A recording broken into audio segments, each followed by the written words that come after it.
Let's try to solve this problem here. A small ball with mass of 25 grams has a total charge of 20 microcoulomb, which is positive, and is placed between two parallel charge plates.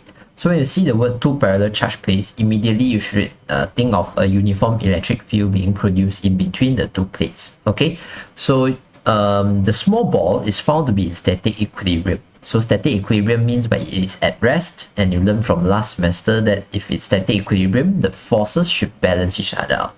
Okay, determine the electric field in between the plates. Okay, so let's try to think about the situation. Because there's no diagram here, we need to do a little bit of drawing. Okay, so it's mentioned that you have a ball. Okay, then this ball here, the mass is 25 grams, 0.25 kg. Then your charge of this ball is positive 20 microcoulomb. Okay, now they say that the ball is found to be in static equilibrium. Okay, so static equilibrium means by the force must cancel each other out. Okay, in other words, we know that how should we say it? Sum of fx should be equal to 0. At the same time, sum of fy should also be equal to 0.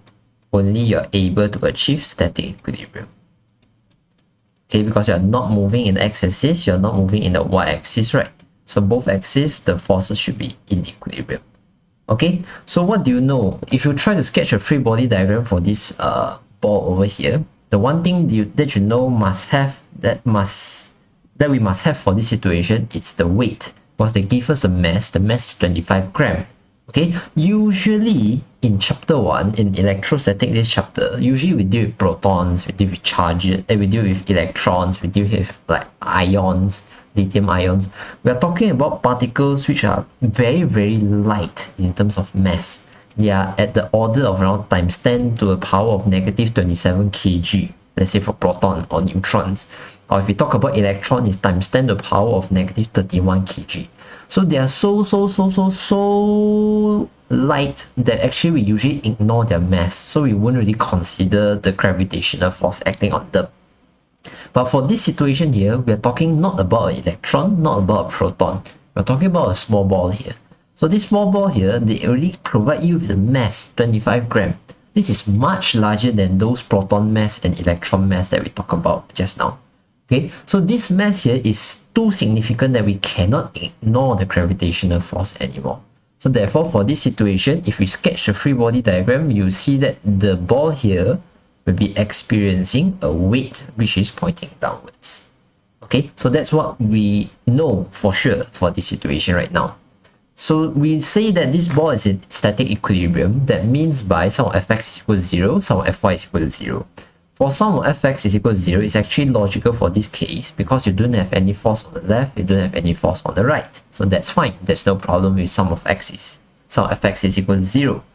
But sum of fy equals to 0 needs some attention here because we see that the weight here has not been balanced by any force. Okay, but we know that it has to be balanced. So that means that there must be a force that is pointing upwards. So what is this force that is pointing upwards over here? Well, the force that is pointing outwards here has to be the electric force. Why does it have to be the electric force? Because you are placing this charge over here in between two parallel charge plates. So you know that in between two parallel charge plates, there's uniform electric field. So what happens is this small ball here, because it has charge, it will interact with the uniform electric field, and as a result, you experience a force. And because we want the forces to be in equilibrium, therefore this electric force must be pointing upwards in order for us to cancel out the downwards weight that we have here. Okay, so what can we say from this situation here? We can make a conclusion from this diagram. Okay, sorry, wrong color. We can make a conclusion from this diagram that your F elect, your first conclusion is F elect is pointing upwards.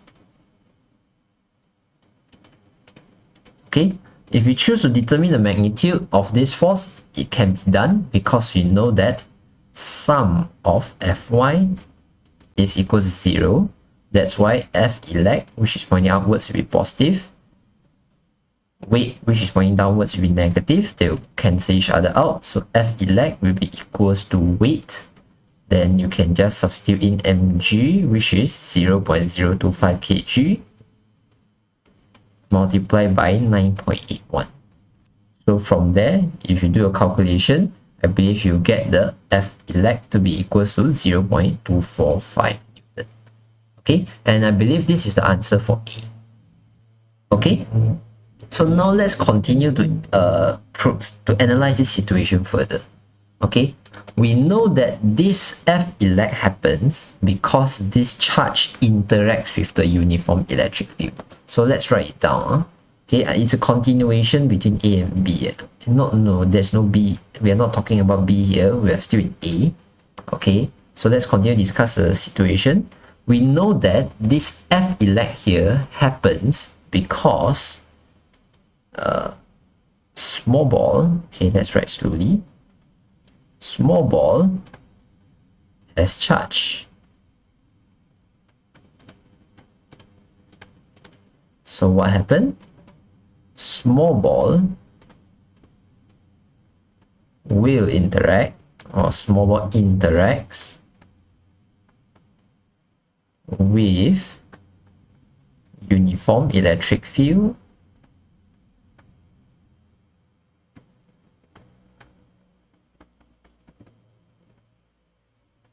produced by whom? Who produce the electric field? It's produced by the two parallel charge plates. Okay, because you place two parallel charge plates parallel to each other and they're oppositely charged, what will happen is in between the two parallel plates you will have a uniform electric field. Okay, then because you place this charge inside the in between the two plates, the charge is inside the uniform electric field. Because the charge is inside the uniform electric field, you interact with the uniform electric field. Then as a result of that interaction, the small ball will experience a force.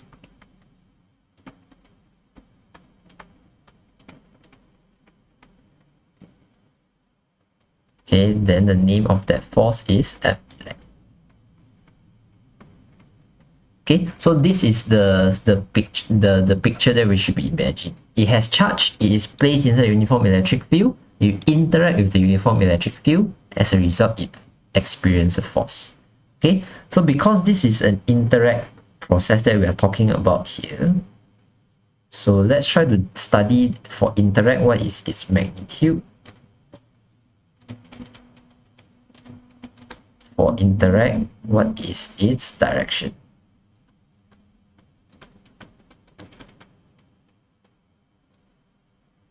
Okay, for magnitude, if you talk about interacts, the equation is very simple. It's the F is equals to QE equation that you have learned earlier.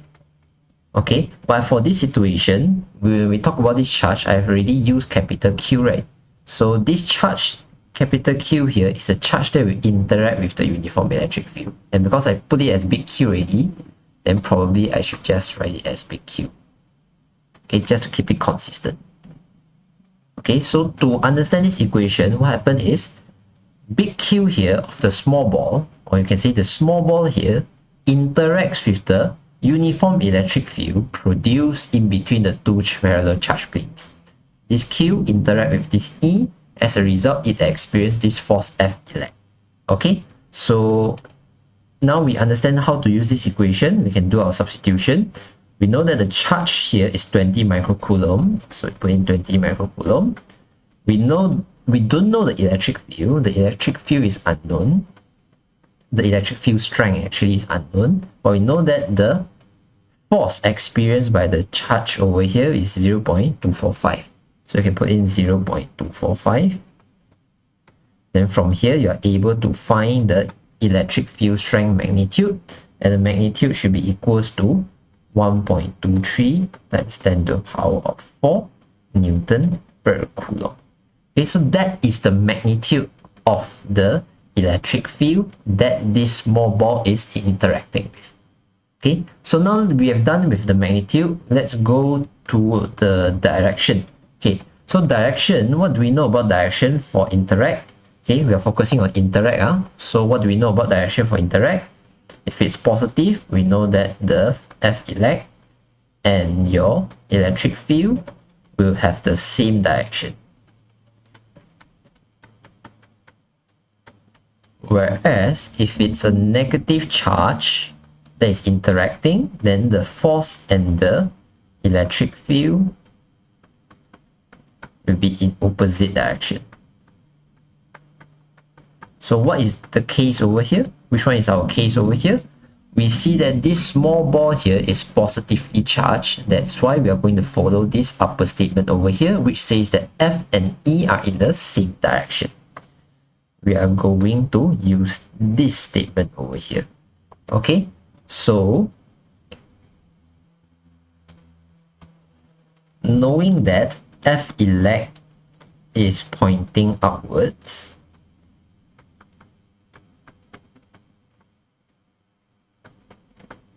and at the same time, because we know that Q here, Q of the small ball is positive, we know that F and E are in the same direction.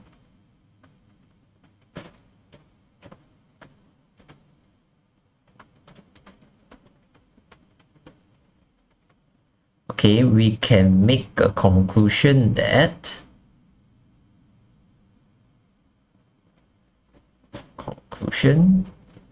our conclusion here will be E should follow the direction of F, therefore E is also pointing upwards.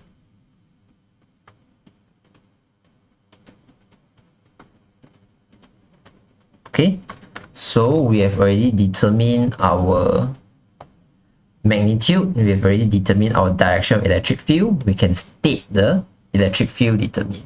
So our answer here, let's put it in green. Our answer here, E will be equals to 1.23 times 10 to the power of 4 Newton per Coulomb. Then the direction will be pointing upwards.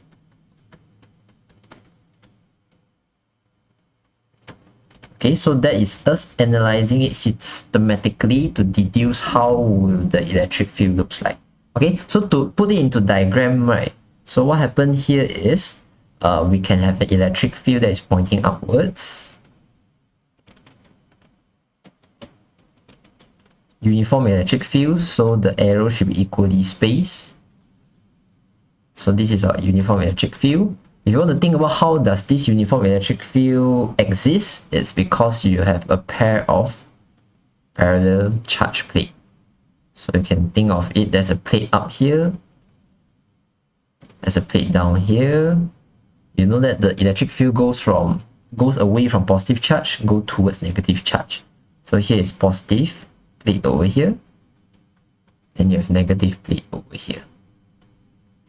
Okay, so when you place your charge small ball inside here, what happens is the small ball has mass, therefore it has weight, but at the same time, this small ball here will be interacting with the uniform electric field that it is placed in. As a result, it experiences an electric force that is pointing upwards. And they happen to be balance each other out, so the ball is in static equilibrium. So that's how we imagine the whole situation for question A. Okay, for question B, they say that calculate the horizontal acceleration of the ball. Okay, they ask for horizontal acceleration, so AX that they're asking for. If it moves horizontally in parallel with an electric field with the same magnitude as in A. Okay, so we might need to sketch the situation to understand it better. So let me sketch the situation.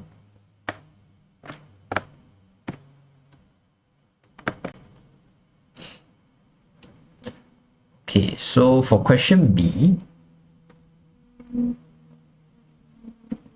they are looking for AX. Okay, let's just write it down here. Okay, then they say that this ball is moving horizontally. Okay, so let's draw it moves horizontally. They didn't specify it's moving to the left or to the right, so probably that's not important. Then they say that it's moving horizontally in parallel with an electric field. That means by this ball here, it's placed inside an electric field. and that electric field, it's parallel to the direction of motion of the charge here. Okay, so this is the uniform electric field. Okay, then they say that this uniform electric field here has the same magnitude as in A. So just now we already determined the magnitude in A to be 1.23 times 10 to the power of 4 Newton per Coulomb. And this is still the same ball as earlier, so let's jot down what we know about the ball. The ball mass is 0.025 kg and it has a charge of 20, positive 20 micro. Okay, so now they ask for horizontal acceleration. Horizontal acceleration, you can think of this question similar to how you will solve a chapter 3 dynamics of linear motion from last semester. So we start with free body diagram essentially. So your free body diagram, because this ball here has mass, therefore it has weight. So you can draw weights pointing downwards. At the same time, because this ball here, it's interacting with this uniform electric field that it is in, this ball here will experience an electric force. So we know that this is a positive charge. For positive charge, if it interacts, the E and the F should be in the same direction. So if the E is pointing to the right, then the F should also be pointing to the right. So you know the F elect is pointing in this direction. Okay, then you can go through the 5 other questions. There's no touching, there's no friction, there's no external force. You see that the only force available is the weight because it has mass, and F elect because it interacts with this uniform electric field. Okay, so once we are done with this, let's continue to go to the second step. Okay, maybe I'll just write it down. The 5 steps that I usually follow is start with free body diagram, then you resolve. Then after you resolve, you ask yourself whether it's in equilibrium or not. If it's in equilibrium, then it's equals to 0. If it's not in equilibrium, it's equals to MA. After that, you solve it. Okay, so for this situation here, we are focusing on the X only. So let's only analyze X. We know that X here, if you look at the free body diagram, the force is not balanced. So if the force is not balanced, that means that it is not in equilibrium. Not in equilibrium because it is not balanced. So if it's not balanced, we know that the sum of force here will not be equal to 0. The sum of force will be equals to MAX. Okay, and that is what we actually want to find here, the AX. Okay, so let's write it down. Sum of Fx is equals to MAX. When we have this equation over here, remember we have to label the direction of acceleration, right? So direction of acceleration is here. We are accelerating in this direction. Let's write it as AX. Okay, let's don't complicate things. Okay, direction of AX is here. So we are going to take everything in the same direction acceleration to be positive. So F elect, because it's the same direction as the acceleration, is positive. So F elect be equals to MAX. Okay, so now F elect is equals to MAX. How do we determine F elect? Well, we already determined it just now, right, actually. Okay, but never mind, let's think about it, how to do it. Again, we use interact because this charge interact with the electric field. So this charge is Q, interact with the electric field E, then you result in this F elect. Okay, it comes from this equation, F elect is equals to Q E. Okay, or in your syllabus, the equation is written as F is equals to, in your syllabus, the equation is written as F is equals to QE, which I personally think is slightly inaccurate because first thing, you need this modulus. This modulus is very important in order to make sure that the F and the E are both positive sign, because those are magnitude, they shouldn't be positive, negative influence in it. Okay, so we modulus the Q. Okay, then we change it to a big Q because I specify my diagram here to use big Q. So I'll just follow and put big Q. Okay, nothing too complicated. Okay, continue. This one is MAX. So right now you can see that AX is just equals to Q E over M, which you can substitute. Q is 20 microcoulomb without a sign. Don't put in any sign inside here. The electric field magnitude is 1.23 times 10 to the power of 4.